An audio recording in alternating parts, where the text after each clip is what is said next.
Jika waktu bisa diulang, aku tetap akan memilih diriku sendiri yang dikorbankan. Karena seorang ibu selalu tahu siapa yang paling layak dilindungi. Namaku Sari, 43 tahun. Ibu rumah tangga biasa. Hidupku tampak seperti kehidupan perempuan pada umumnya. Menikah, punya anak, lalu menjadi istri yang setia dan ibu yang penuh kasih. Tapi, tidak ada yang tahu. Di balik pagar rumah yang rapi dan senyum yang kutunjukkan pada tetangga, ada luka yang diam-diam kurawat sendiri setiap malam. Suamiku, Heru, 47 tahun, dulunya lelaki sederhana. Tapi saat bisnis propertinya mulai melejit, ambisinya tumbuh tak terkendali. Ia mulai main belakang, dekat dengan orang-orang berpengaruh, dan melakukan apapun demi memenangkan proyek. Termasuk hal-hal yang tak pernah kuanggap mungkin dilakukan oleh seorang suami terhadap istrinya. Kami punya seorang putri, Nadine, 19 tahun. Cantik, ceria, sedang kuliah kedokteran semester awal. Dia adalah nafasku, satu-satunya alasan Atu masih bertahan dalam rumah ini. Hari itu, Heru pulang dengan wajah semringah. "Sayang, ini kesempatan besar," katanya sambil meletakkan map proyek di meja. "Kalau proyek ini cair, kita bisa hidup 10 kali lipat lebih enak dari sekarang." Aku tersenyum samar. "Selama semuanya berjalan normal dan halal, aku dukung, Mas."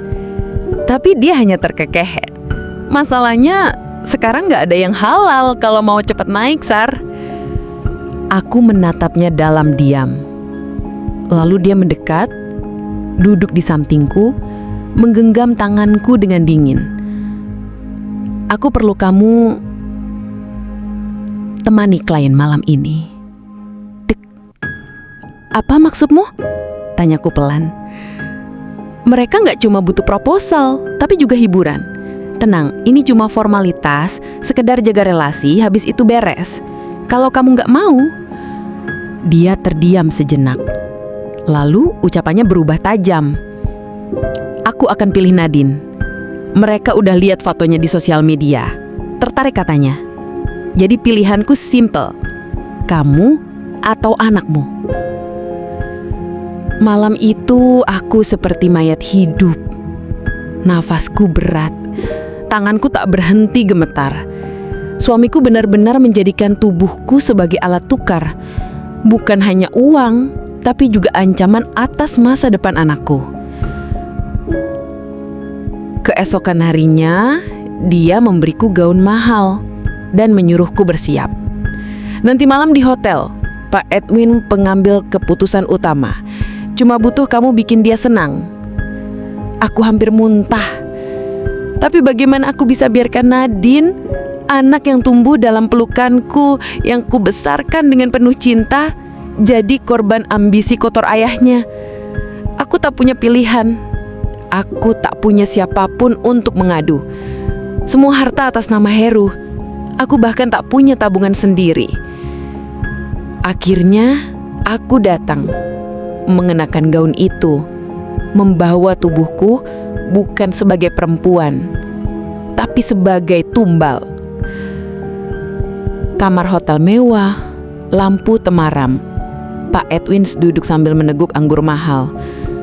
Aku berdiri kaku, menahan air mata yang hampir jatuh. "Cantik juga ternyata. Heru bilang kamu setia.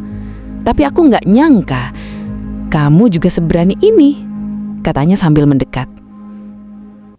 Saat dia menyentuh lenganku, tubuhku seolah lumpuh.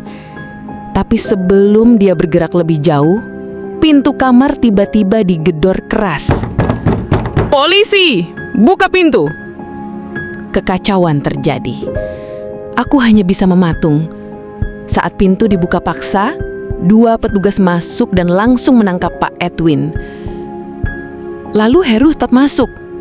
Diapit 2 polisi lain. Wajahnya pucat pasi. Di belakang mereka, Nadine berdiri. Ternyata Nadine, yang diam-diam curiga karena aku terlihat murung selama beberapa hari terakhir, memeriksa isi ponsel ayahnya. Dia menemukan pesan-pesan kotor, foto-foto, bahkan rekaman transaksi tender gelap. Dengan berani, dia mendatangi LSM anti-eksploitasi perempuan, lalu bekerja sama dengan kepolisian untuk menjebak mereka, termasuk menyelamatkan aku dari kamar hotel itu.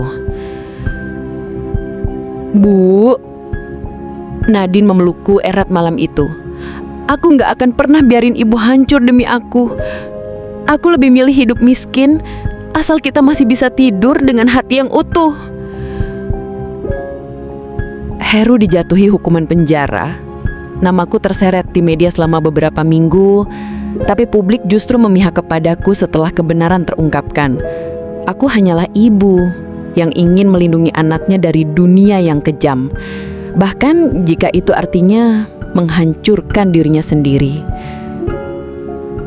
Hari ini aku bekerja sebagai relawan di sebuah yayasan perlindungan perempuan. Nadine terus kuliah dan setiap malam sebelum tidur, dia selalu memelukku erat dan berkata, "Ibu sudah cukup berkorban. Sekarang biar aku yang jaga ibu." Karena di dunia yang busuk ini, terkadang yang tersisa hanyalah cinta seorang ibu. Dan aku bersumpah akan selalu memilih diriku sendiri menjadi korban, asal bukan anakku. Nah itu dia guys ceritanya, gimana menurut kalian? Tinggalkan komentar di bawah ya. Kalau teman-teman ingin berbagi curhat atau cerita kalian, silakan kirim email ke sini ya, di labirin.cerita0186@gmail.com. Jangan lupa like dan subscribe channel ini agar tidak ketinggalan video berikutnya.